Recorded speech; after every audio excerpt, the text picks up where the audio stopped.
تو لوگ کہہ رہے ہیں کہ مودی ظلم ہے، مودی ظالم ہے، مودی ظالم ہے، وہ ظلم کر رہا ہے۔ میں کہتا ہوں ہندوستان کا مسلمان مودی سے بڑا ظالم ہے، کیونکہ ہندوستان کا مسلمان صبح اٹھنے سے لے کر آنکھ کھلنے سے لے کر رات کو سونے تک نہ جانے کتنی بار نبی کے سنتوں کا جنازہ نکال دیتا ہے۔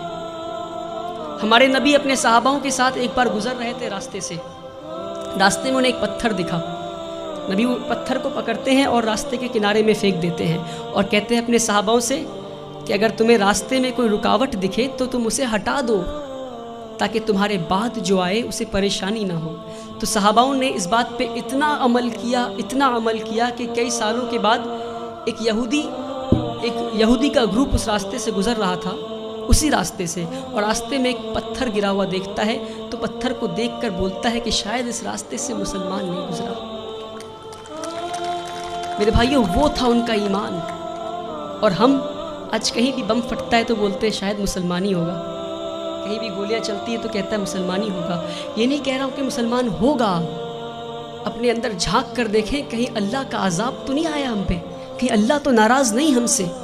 میں بھٹکل کے لوگوں سے نہیں بول رہا، پر بھٹکل کے لوگوں کے ذریعے میں ہندوستان تک یہ بات پہنچانا چاہ رہا ہوں، ہندوستان کے مسلمانوں تک یہ بات پہنچانا چاہ رہا ہوں۔ ایک بار ہمارے نبی صلی اللہ علیہ وسلم راستے سے گزر رہے تھے، ایک بوڑھی عورت کو دیکھتے ہیں، وہ اپنے سامان کو لے کر کھڑی تھی، تو مزدور کا انتظار کر رہی تھی وہ، تو نبی کریم جاتے ہیں، کہتے ہیں یار اے میری ماں، میں تمہارا مزدور بن جاؤں کیا؟ وہ پورے کائنات کے سردار مزدور بننے کو تیار ہو گئے، اور آج ہم اگر کوئی جوتا پلٹ رہا ہوتا ہے تو اسے سیدھا نہیں کر سکتے۔ یہ ہمارے مسلمانوں کی آج وہ عقر ہے، پتہ نہیں کس بات کی عقر میں جی رہے ہیں، جس کی امت اس بات کی عقر میں جی رہی ہے، اس کا رسول دوسروں کی مزدوری کرنے کو تیار ہو گیا تھا۔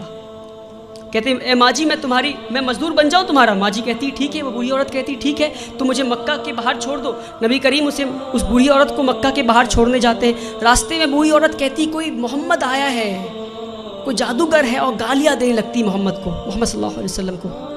نبی کریم پیار سے شانتی سے مسکراتے ہوئے ان کی بات سنتے ہیں، مکہ کے باہر لے جا کر چھوڑ دیتے ہیں، اور جب واپس ہو رہے ہوتے ہیں تو بوڑھی عورت پوچھتی ہے ارے بیٹا تو نے میری مزدوری کی ہے، مزدوری تو لے جا۔ کہتے ہیں نہیں رہنے دو ماں۔ تو کہتے اچھا اپنا نام تو بتا جا۔ تو کہتے میرا نام محمد ہے، وہی محمد جسے تو گالی دے رہی تھی۔ میرے پیارے بھائیوں، ہم اس نبی کی امت ہے، اس بات کو نہ بھولیں۔ ہمارے نبی سے زیادہ بڑا مثال سیکولرزم کا اس دنیا میں نہیں ہے، جس نے مزدوری کی اس غیر قوم عورت کی جو ان کو گالیاں دے رہی تھی، مسکراتے ہوئے اس کا کام کر دیا۔ اس نبی کی امت ہے ہم۔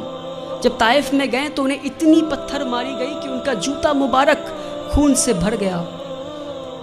تو جبریل امین نیچے آتے ہیں اور کہتے ہیں کہ اے نبی آپ کہیے تو ہم طائف ایک ویلی میں تھا، تو دو پہاڑ کے بیچ میں طائف والے لوگوں کو ہم کچل دیں گے۔ ہمارے نبی گھائل حال میں بھی پتھر کھا کے بھی کہتے ہیں میں تو یار رحمت کے لیے آیا ہوں۔ میرے بھائیوں، ہم اس نبی کی امت ہے، اس بات کو ہم نہ بھولیں۔ جس دن مسلمان اپنے نبی کی سنتوں کا جنازہ نکالنا بند کر دے گا، اس دن ہماری تقدیر بدل جائے گی انشاءاللہ۔ اللہ تعالی ہندوستان اور اہل ہندوستان کے دلوں میں اسلام کے لیے عزت اور مسلمانوں کے لیے پیار بخشے۔ اللہ تعالی اس دیش میں امن اور شانتی قائم کرے۔ وآخر الدعوانا والحمدللہ۔